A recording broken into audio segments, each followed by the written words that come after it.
Hey friend, I'm glad that you could join me today. I have been waiting to show you our Ancestor Shrine. Oh, you don't remember me? My name is Quill, and I'm from Deeply Rooted Church in Athens, Wisconsin. And I am your tour guide around Deeply Rooted. So here is our Ancestor Shrine. Follow me. So, right here is where we have at least five people who were buried here. One of them I was actually very close to. His name was Oak Bear. And it feels appropriate to talk about Oak Bear on Mother's Day because Oak Bear was one of the most nurturing individuals I'd ever met. He was an elder in our church. He was everybody's friend, and he was larger than life. Very, very awesome. The other day, I was driving in the car coming home from homeschooling the kids. I was taking in the sun and the beauty of everything, and then all of a sudden I was thinking about Oak Bear and the Ancestor Shrine. I was like, you know what? I've been meaning to beef this up. I want to make it look cool, more like he was a druid, Oak Bear, and I want to make it look more like a cairn. Druids, they seek inspiration and wisdom by returning to the tomb, to the womb of Mother Earth. And this is what Oak Bear wanted. He wanted to be buried here at Circle Sanctuary over in Barneveld, Wisconsin, and over at a church somewhere in Milwaukee, Wisconsin that I've actually never been to.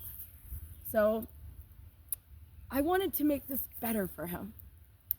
So I got home, I filled up the cart with rocks, I hauled the rocks through the mud, I went up the path, and as I got to the face shrine, I'm like, hey, that looks strange. What's going on with that?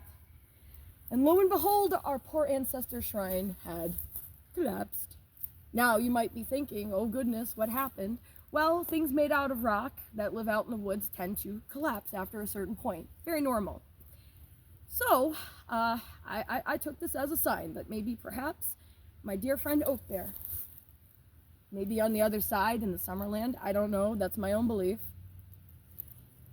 Maybe he was sending me a sign to help the Ancestor Shrine. So I got to work and I started building it.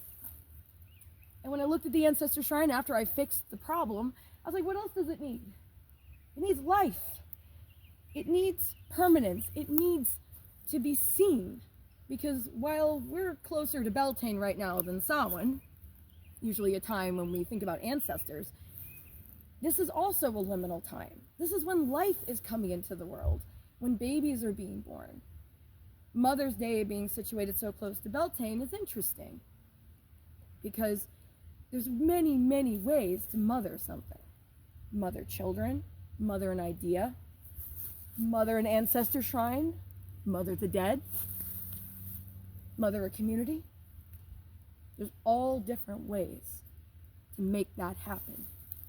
So I think having an ancestor shrine, somewhere to go, to turn to look to sink into, at your lowest moments, to be held up by your ancestors. I think that's really important that we return to that we have something like this permanence, while it is always changing and always chaotic and tumbling down and going back up and getting crystals put on it and moss and other really cool treasures that you should come and see. Even though it's chaotic, it's how we are remembered. By the original mother, by returning to her. Thank you guys. I appreciate you coming, friend, and listening to me talk about our Ancestor Shrine. And if you'd ever like to come to Deeply Rooted and get a tour with me or somebody else, maybe Wade or another person, then give us a call, a text, visit the rope site at deeply-rooted.org. Thank you, and have a wonderful Mother's Day. One and all, everybody who identifies as a mother, be raised up, for you are part of the earth, and that, while chaotic, is permanent. Blessed be.